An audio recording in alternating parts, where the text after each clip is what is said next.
Hi there. Welcome to For Dragonflies and Me. This is Jean Smith, and you're here at another episode of Gardening 101. And today's topic is about how to save heirloom seeds.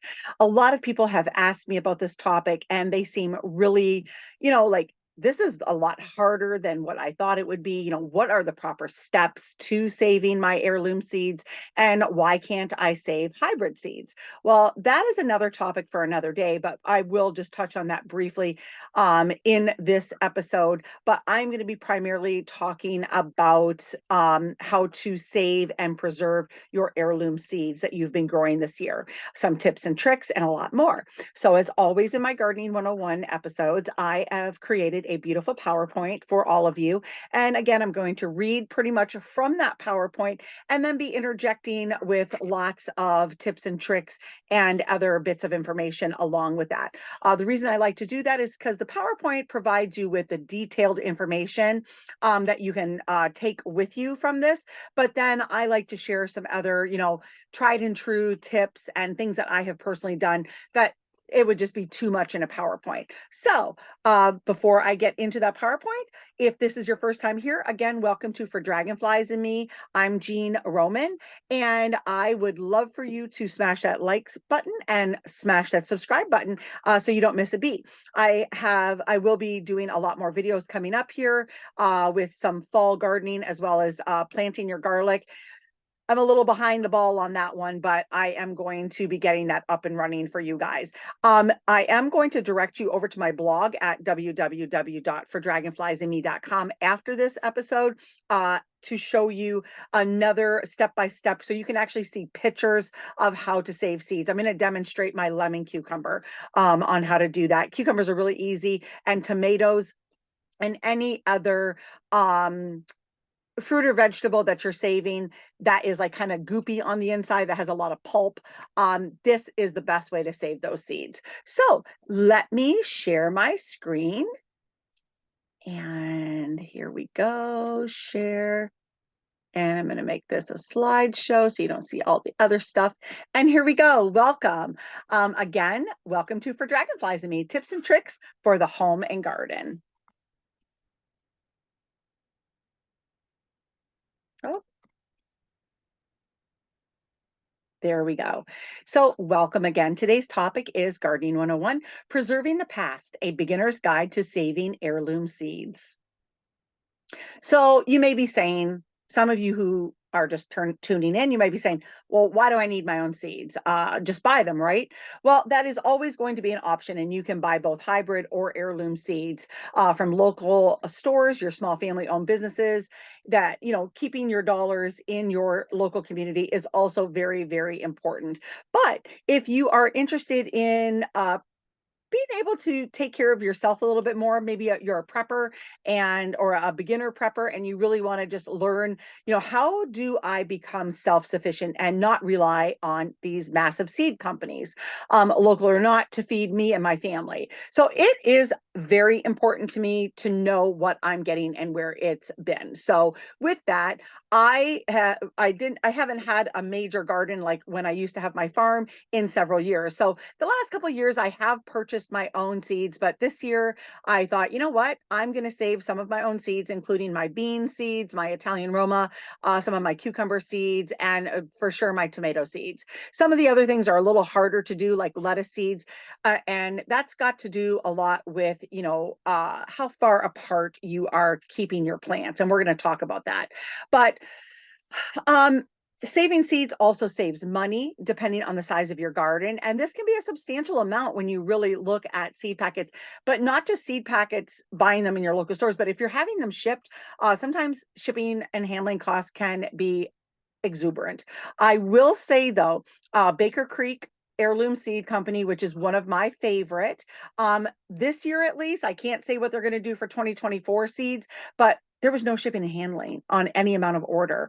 And I did place several orders, and you're going to actually see a bunch of my seeds and my seed catalogs and some photographs here in this issue, this episode. But Baker Creek, I'm probably gonna, as long as they have free shipping again, I'm probably gonna get as many of my seeds as I can, and then support those other small seed companies what I can't get from Baker Creek. But today, let's look at a quick and easy how to on saving seeds without fermentation process, and that is the process. I'm not even going to delve into it in this video. I'm going to show you a simple, easy way to do that. There are some seeds that need to be stratified, which means you put them in the freezer, and again, that's another topic for another day, but those are some factors that you may want to consider when you are saving your seeds. Again, this is a beginner's guide. This is not an in-depth talk on every aspect of seed saving. So thank goodness for Google and MSU Extension here in Michigan, and I'm sure every state you have a really good agricultural college or university that you can acquire some gardening and horticulture tidbits from. So the reason that some people teach and stress the fermentation process is because some believe that there's a better chance of killing any and all of the bacteria that may be in the produce. So I just wanted to say that one thing just because that is the reason. I have been using the following method that I'm going to be showing you, and that I will lead you to my blog where you can see a step-by-step process. And I'm also going to do another video on me showing you live how to do that. So keep posted for that. But this has been a tried and true method for me that I've been doing now well over 10 years. And so I would not be leading you into something that I have not personally done myself. So why preserving heirloom seeds is so critically important. Preserving heirloom seeds is not just about growing unique and delicious crops. It's about preserving our agricultural heritage and ensuring the survival of ancient plant varieties. In today's world of industrialized agriculture, where hybrid and genetically modified seeds dominate the market, heirloom seeds offer a connection to our past and a way to maintain biodiversity in our gardens. And that is one thing, if you really are interested in like getting seeds from all over the world, Baker Creek really has an incredible selection for you to do that. And I'm excited to tell you about like the heritage aspect of it. But heirloom seeds are seeds that have been passed down through generations. Many I get oftentimes asked, well, what is an heirloom seed? And so this is basically the definition of that. So they've been handed down for generations, often for hundreds of years, and these seeds have adapted to specific climates and regions, making them resilient and well suited to local conditions. By saving and planting your heirloom seeds, we help to preserve these unique varieties, ensuring that they continue to exist and thrive. And so that is a really important factor when you're considering saving your seeds. And I really love seeds that go back to my family's heritage. So my grandfather was Ukrainian, right from the Ukraine. I was actually the second generation born into Canada. My grandmother was French. And so I really love any type of European heirloom and French heirlooms. Those are always what I kind of go to. I love Polish, Ukrainian, German, Russian heirlooms. They're really interesting. And the thing with heirloom seeds is you can also get those stories behind them. So in addition to their historical significance, we're taking seeds that also offer a diversity of flavors, textures, and colors that are often lacking in commercially available produce and seeds that you can purchase. These seeds produce plants with fruits and vegetables that not only are visually stunning, but also rich in taste and nutritional value. So by growing heirloom plants, we can rediscover forgotten flavors and support local food systems in our area. So preserving your heirloom seeds is definitely a way to take control of your food system and reduce our reliance on mass-produced uniform crops. By saving and sharing seeds, we can participate in a grassroots movement that aims to protect our agricultural heritage and promote sustainability, locally adapted agriculture. So let's dive into the world of heirloom seeds and discover the benefits of growing these remarkable plants.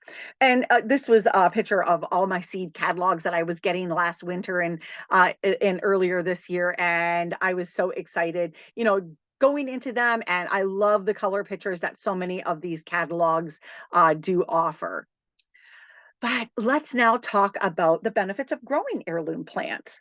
Heirloom plants offer a multitude of benefits, both for the gardener and for the environment. And here are some of the key advantages of embracing heirloom seeds in your home garden.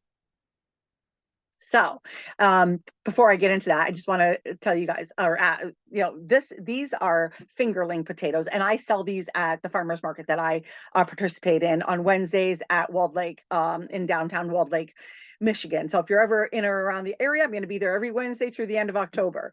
And fingerlings are a heirloom potato, and they are absolutely delicious. They have a very smooth and buttery texture and flavor, that a lot of people that come to my market table, they're like, what are those? And when I tell them and they purchase them for the first time, they come back every time, hands down, the next week and say, oh my gosh, those were so good. And especially when I throw in a few recipes for them, they really like that. But let's talk about preserving the genetic diversity. Heirloom plants are a treasure trove of genetic diversity. Unlike hybrid varieties, which are bred for specific traits, heirlooms have a wide range of genetic variations. This genetic diversity is crucial for long-term survival of plant species and helps to maintain resilience in the face of pests, diseases, and climate change. That is one of the many benefits of heirlooms. When you have grown a specific crop in your local area, your climate, your soil conditions, your pests that you have in your area, your plants, like humans, build up resistance to those certain things. And not that to say that they're going to be completely disease and pest resistant, but they do build up some natural resistance and tolerance to them. So definitely a benefit. But then flavor and nutrition. Heirloom fruits and vegetables are renowned for their exceptional flavor and nutritional value. And unlike many modern varieties that have been bred for uniformity and shelf life, heirlooms prioritize taste and quality. From the rich, complex flavor of heirloom tomatoes to the vibrant colors and unique textures of heirloom lettuces. And these plants offer a culinary experience like no other. This picture was of Lola Rosa and another couple tomatoes from my garden, and they are so delicious. And a lot of people, they see the heirloom tomatoes on my table and they're like, what is that? And heirlooms range from every color under the rainbow to white all the way to black. You can buy your white uh oh my gosh, I'm totally drawing a blank. I'm so sorry, folks. White currant, which is what that little tomato is over there, to the lemon tomato, which is literally shaped like a lemon and is bright yellow. Then to tangerine, which is an orange tomato.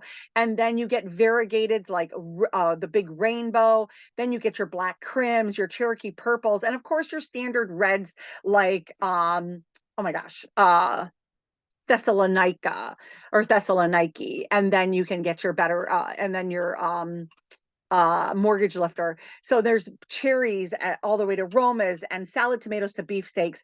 There's literally hundreds and hundreds of varieties of tomatoes that people just don't know. Thankfully, though, some of our local greenhouses now are starting to see the value over the last few years of those heirlooms, and now are offering some of the few like really popular ones like Black Crim, Cherokee Purple, Mortgage Lifter, and a few of those other ones. So, take advantage of it. If you can't grow your own seeds, at least try to buy some heirloom plants, because you really will be thrilled.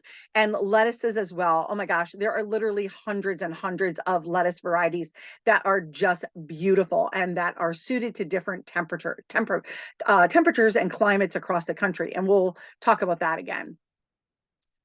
All right, so preserving oops, oh my gosh, my bad. Okay, I am going to have to stop sharing that screen for a second, friend. My sincere apologies. And for 1 second, oh boy.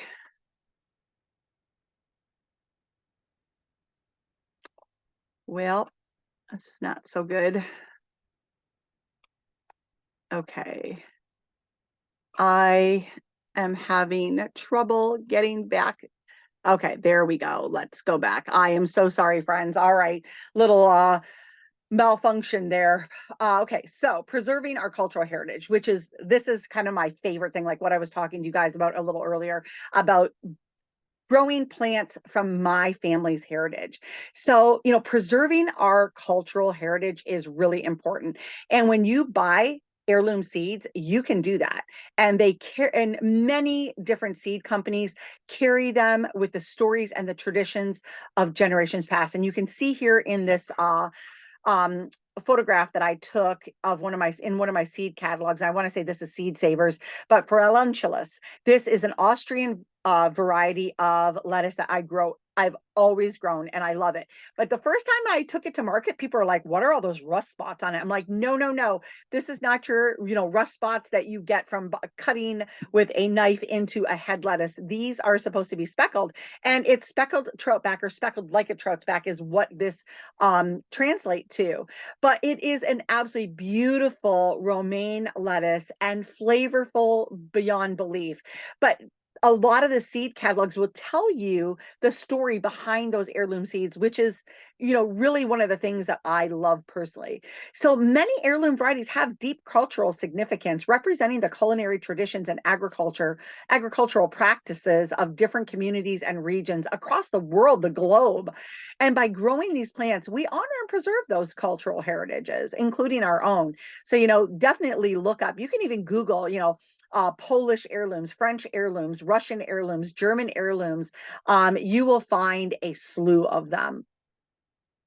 But we're also looking at supporting our local food systems. And when you grow your own heirloom varieties, or you purchase them, you're supporting your local food systems and small scale farmers. So many heirloom varieties are not commercially available. And by growing them, you contribute to the preservation of these unique crops. And additionally, heirlooms often require less chemical input, which I was talking about earlier, where they have natural disease and pest resistance. And that makes them a more sustainable choice for your environment. But again, like I always say, support local.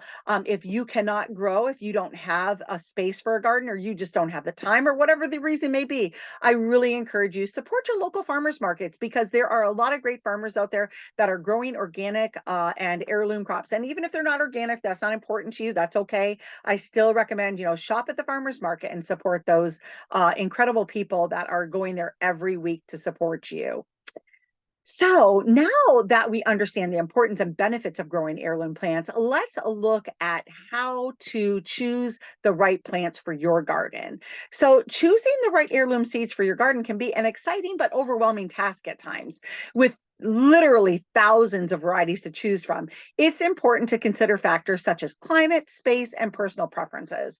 Here are some tips and tricks to help you navigate the world of heirloom seeds and find the perfect ones for your garden.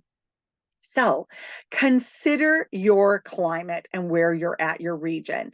Some seeds come in a wide range of varieties, each with specific temperature and moisture requirements. So before selecting your seeds, research the climate in your region and choose varieties that are well suited to your growing conditions. Look for seeds that are specifically adapted to your climate, as they will have a higher chance of success.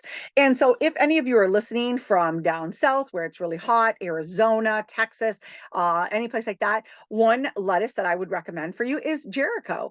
And like its name, Jericho was where it was developed and grown for centuries, years. And now we have access to that seed. So as my family loves lettuce and now growing for market, I can have lettuce all season long, because when I plant those Jericho seedlings into my garden, they are going to be able to tolerate Michigan's hot July and August temperatures. So read the packets. One thing you will always hear me say in my Gardening 101 episodes is read the seed packet, read the seed catalog description, read what the plant needs, what those seeds need to develop and produce for you. Because believe me when I say there is nothing more frustrating and disappointing than you get excited about a plant or a seed that you started and it just doesn't produce, or it wasn't good for your type of soil or your region, whatnot. So that is one thing that is really, really important. And here I am in my new raised bed garden in my new home. So I'm super excited. I had a beautiful garden. And if you're not following me on social media, please head on over to For Dragonflies at me at both Facebook and Instagram. I give weekly tours of the garden and what's growing and how we're coming along and what I'm going to have at market. And so gives all kinds of tips and tricks. And I just love sharing what I'm doing with all of you. So be sure to visit me over there and like and follow. So the next thing you want to do is evaluate your space. How much space do you have to garden? Are you living in an apartment that you only have a balcony? Are you living in a small condo or a condo area where you'd only have a space for maybe a couple containers? Or do you have a nice big yard? Or do you have acres to where you can put in a big garden? Those are all really, really important factors when you're determining what kind of plants that you want to grow. So if you have limited space, consider growing compact varieties of plants that can be trellised or trained vertically.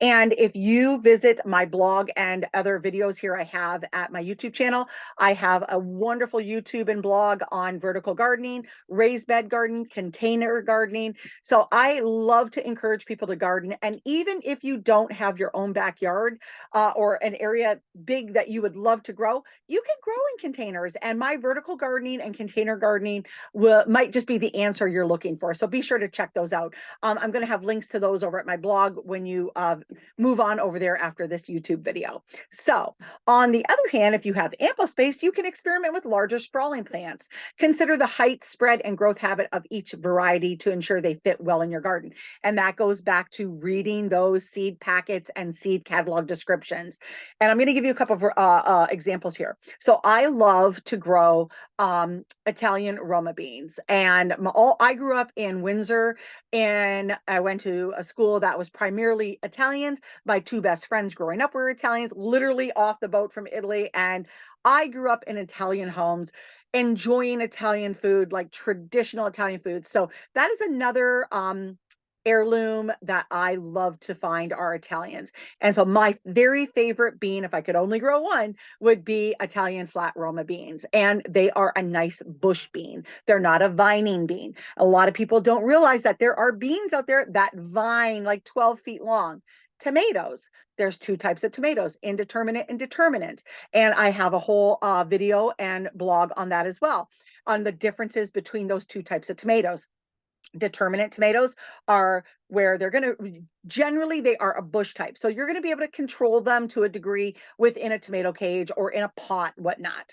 If you get an indeterminate, they generally are vines. So if you see an heirloom, the red pear or a yellow pear, be aware those can grow up to 12 feet long, tall. So they need to be staked properly, which I talk about in my vertical gardening blog and videos. So there is a ton of content that I have at my blog and my YouTube channel here that I obviously cannot get it in here.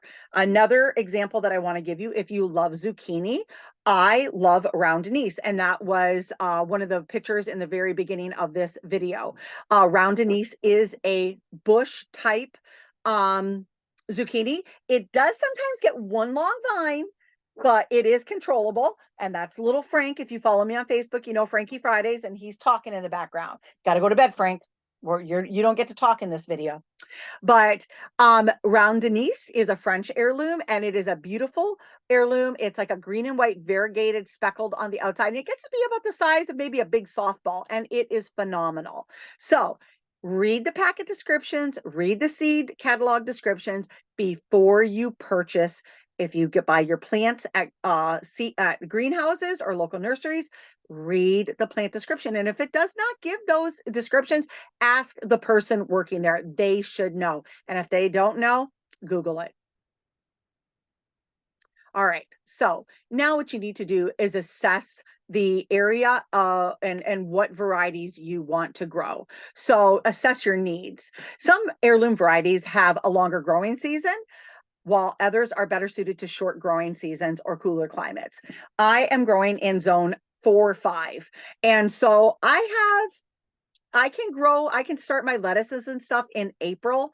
And I can grow right into October with my cool season crops. I can get a second planting of lettuces and a few other small, quick growing crops. So you definitely want to look again at the seed packet, look at the length of time that it takes from germination to fruition, and you will want to check that out, depending on what zone you are in. And definitely you can, if you don't know what zone you are, just Google that as well.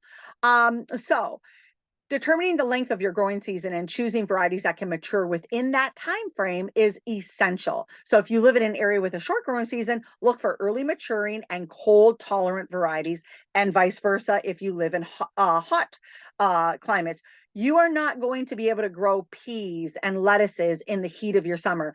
And for those of you who are lucky enough to have 12 months of growing season, you want to grow those cold weather crops. Think about your climate. So consider your preferences. And these are my seeds that I had this year. And if you kind of look down the center, the second one, you see that kind of, it says squash and it's a green ball. That is my round Denise French heirloom. And the one right underneath that is a Rosa Bianca Italian eggplant. And that is phenomenal as well. And so anyway, so let's think about the types of fruits and vegetables that you want to grow.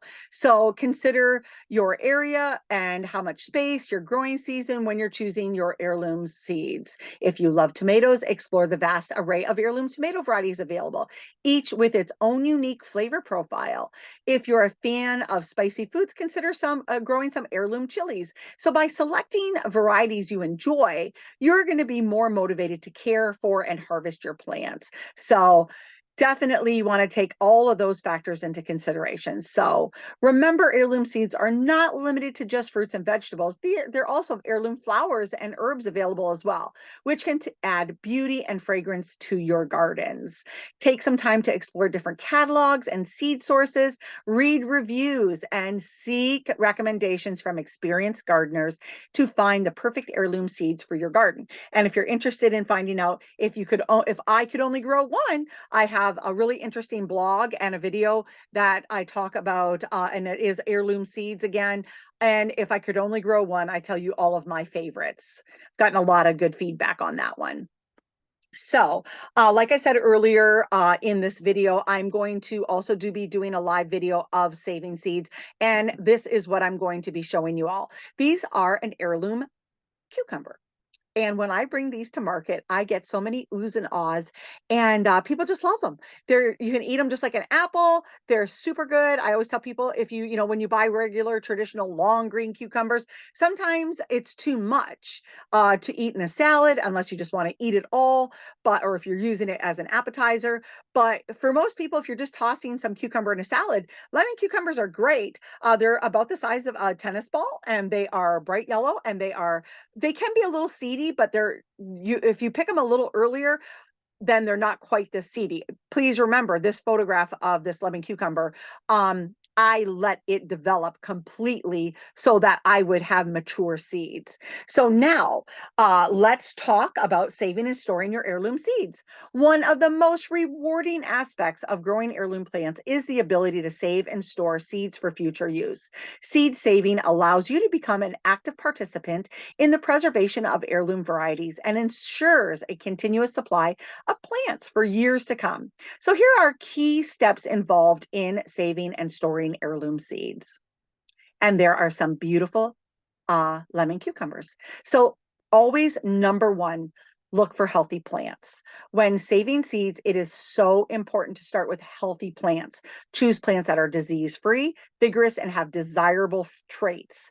Avoid plants that show signs of stress and have been heavily pollinated, as this can impact the quality of the seeds. So I just want to go into a little bit more depth with this. So when you harvest a tomato, a garlic bulb, a cucumber, an eggplant, a pepper, whatever it is, always choose the most uniform fruit, because those seeds are genetically, they are going to produce what you see. That's their genetics. So if you save seeds from a tomato that is all like distorted, and some tomatoes grow like that, there are a few, but if they're not, you want to choose the largest, healthiest, most uniform fruit on that plant. So cucumbers, no matter what it is, think about that first and foremost. If your cucumber plant had some type of powdery mildew on it or any other fungus, you probably do not want to save seed from that plant, because it is not, you're not going to get the healthiest seeds from it. So that's what you really want to focus on when you're choosing the fruits to save your seeds from, fruit or vegetables. So, and some plants, you need to consider cross-pollination. So you really want to think about isolating for pure seed. To maintain the purity of your heirloom seeds, it's crucial to prevent cross-pollination with other varieties. Some plants, such as tomatoes and peppers, are self-pollinating, making it easier to maintain genetic integrity. However, others like corn and squash, really any cucurbit, so your squashes, your cucumbers, melons, winter and summer squashes, those are very easily cross-pollinated, and they are wind or insect pollinated and require isolation techniques such as hand pollination or physical barriers to prevent unwanted cross-pollination. I don't personally grow corn. You need to have too much of it in a bigger space, and I grow in raised beds. So corn is nothing that I grow. Even when I had my farm, I grew my own sweet corn for myself, but because of the easy cross pollination, especially if you're living in the country and you have corn crops near you, those crops are, number one, more than likely, unless you know for sure they're organic, they're GMOs. They are being sprayed with chemicals, and they are easily cross pollinated. And field corn, you don't want to eat. That's animal feed and food byproduct. It is not. I've had corn that got cross pollinated, and it is disgusting, and it's just yuck. So corn, I mean, if you have a big area and you can do that in your yard, I mean, you have to have at least 3 to 6 rows about 12 feet long so that they properly cross pollinate. So that's another day as well. But tomatoes are easy to save your seeds from. If you have a couple varieties, growing tomatoes on one end of your garden and others on your other end of the garden, that's going to be a safe bet. Beans, again, are easy to save. They don't really cross pollinate. And so those are the things. There are certain things that are just really challenging to save seeds, like carrots, beets, anything, a lot of those type of crops. However, potatoes are super easy. You just want to save your seeds, your actual potatoes, and keep them in a root storage. And potatoes are not necessarily as important to save your biggest and best. Those are actually fine to save some smaller ones, because they're going to wilt, they're going to sprout, and you're going to plant them. So but we're focusing on tomatoes, cucumbers, and then beans is what I'm primarily focused on saving for myself this year.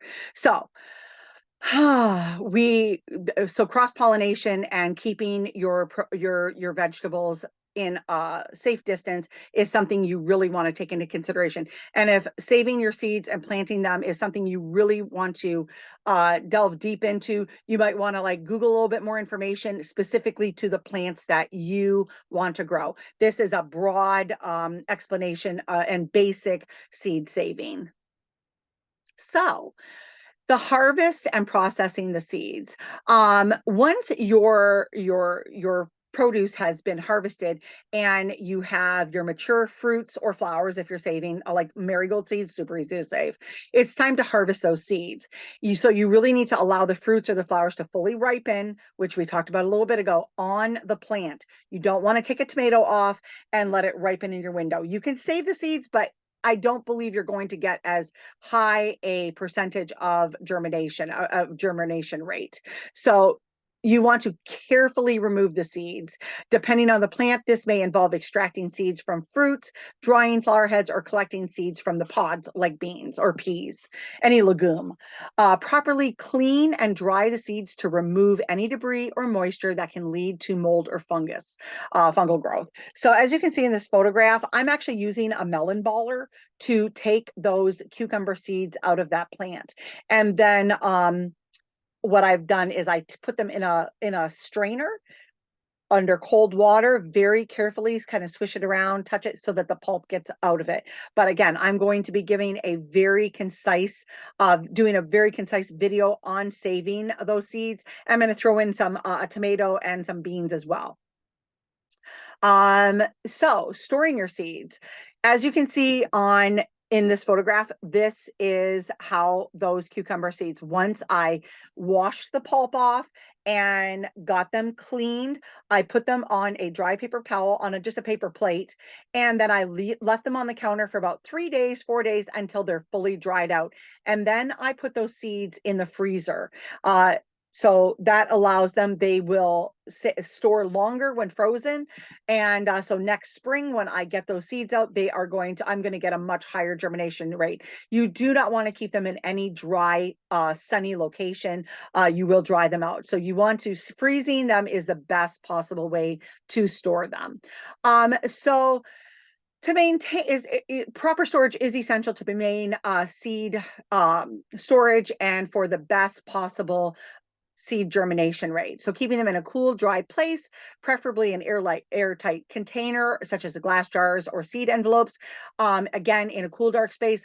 I personally always keep my seeds in the freezer. Cool, dark space will work in a basement, a storage, a root cellar. But if you have the freezer space, just properly put them in Ziploc bags.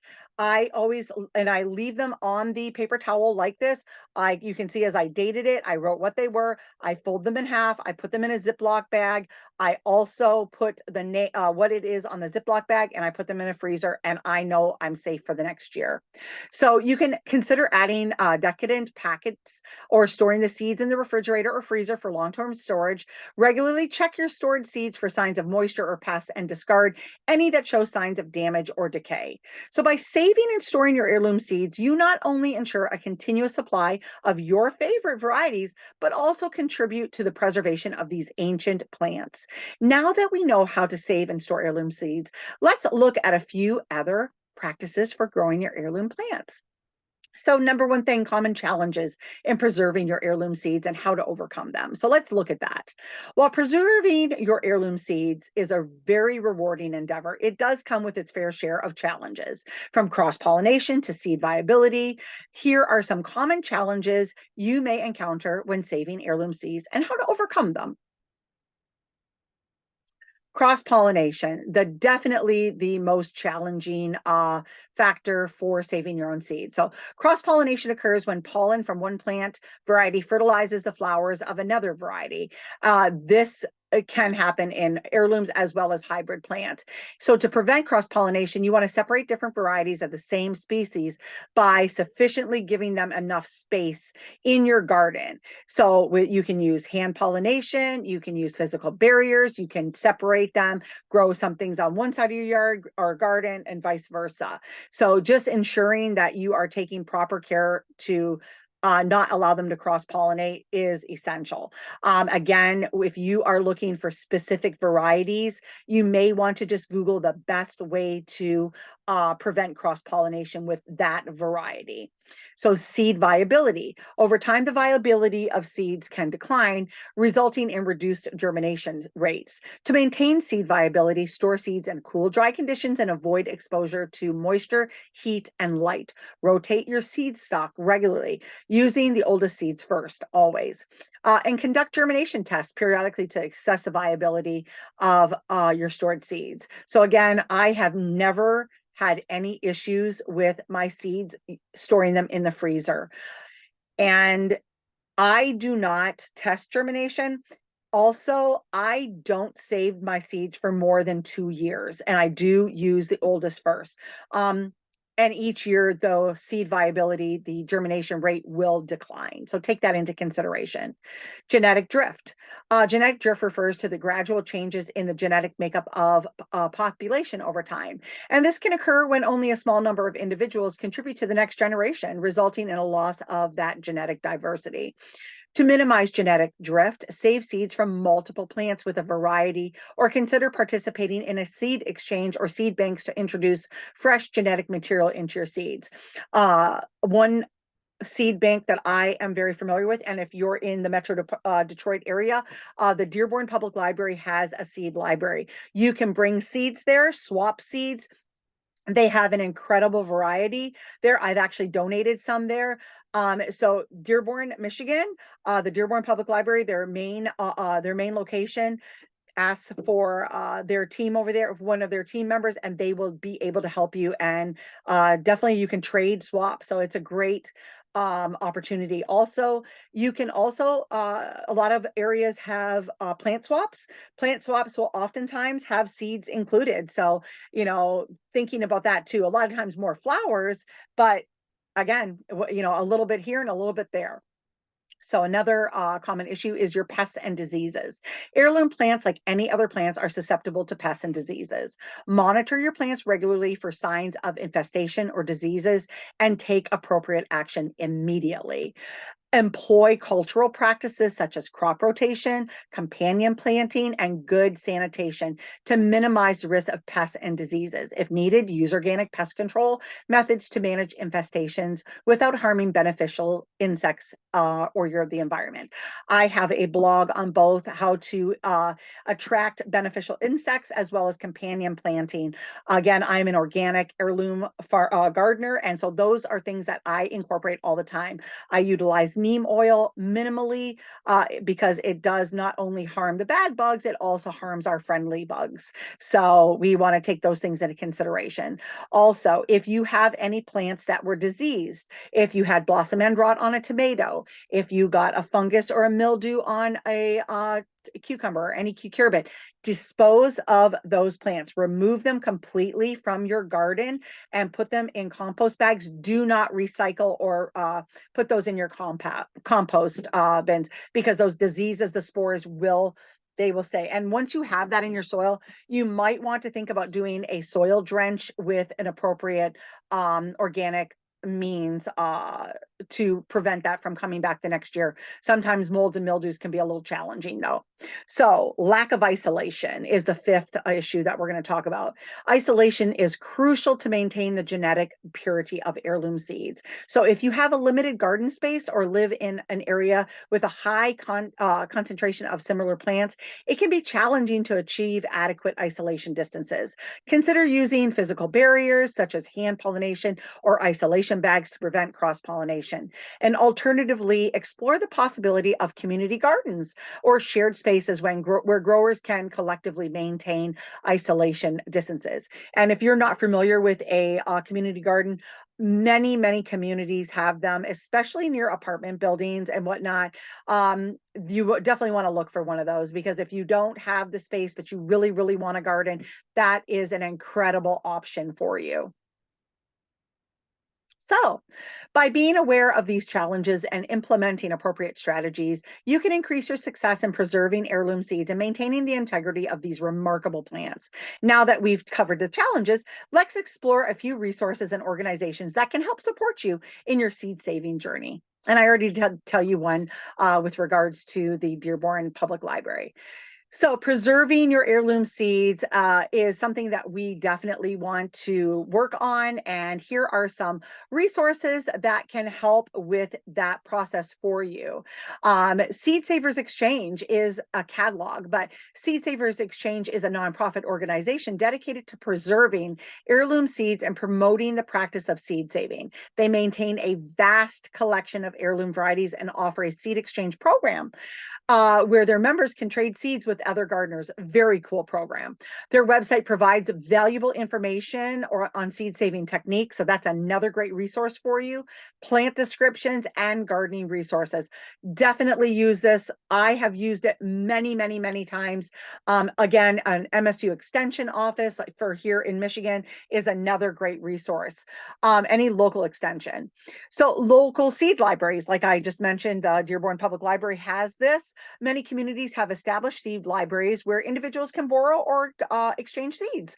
These libraries often offer workshops and educational programs on seed saving and gardening. So you can check with your local community center, library, or agricultural extension office to see if there's a seed library near you.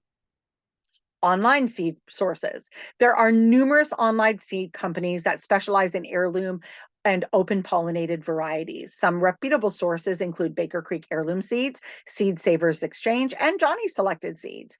These companies often provide detailed descriptions, which is what you want, of each variety, including historical background and growing requirements, along with flavor profiles. One thing I want to mention earlier, I'm just going to mention there, is if you are somebody who cannot tolerate the high acidity of tomatoes, well, the whites, the yellows, and the oranges are all much less in have a much lower level of acid, and people who cannot eat red tomatoes can absolutely eat those lighter colored tomatoes and have found that they enjoy them even more. So little tidbit there. Gardening forums and social media groups. Joining gardening forums and social media groups can connect you with experienced seed savers and provide a platform for sharing knowledge and experiences. Websites like Reddit, Facebook, and Garden Web have thriving gardening communities where you can ask questions, seek advice, and learn from other people's experiences. And that's what we're all doing, right? I'm here sharing personal experiences with you, and I love your feedback. So definitely give some feedback in the comments below. I love hearing your ideas. Is there any seed that you particularly like to save? Any positive, negative experiences? I'd love to hear about them. Any tips and tricks that I left out? And then finally, your local gardening clubs and workshops. So check for your local gardening clubs, horticultural societies, and other organizations in your area. So, friends, I cannot tell you how happy I am that you joined me here today. Thank you so much. And if you really enjoyed this video, of course, smash that like button, smash the subscribe button so you don't miss an episode. And if you'd like to see more episodes like this one, visit me at my blog at www.fordragonfliesandme.com and be sure to subscribe so you don't miss a beat. So, in conclusion, I certainly hope you are encouraged to grow your own food. And even if you don't have a large yard, and don't be discouraged, you can grow in small containers. So, if you enjoyed this episode, again, please like, follow, share, and leave me a comment. I love your feedback. And if you aren't following me on my Facebook or Instagram page, follow me there at For Dragonflies at Me, For Dragonflies and Me. So go on over, give a like, and for daily tips and tricks on home and garden stuff. So always remember, friends, to hit that subscribe button and be sure to eat fresh, shop local, and have a happy day. So, friends, until next time, be sure to follow me here for more tips and tricks. And thank you so much for being here with me. I really appreciate it. Thanks so much and have a great day. I'll see you in the kitchen and the garden.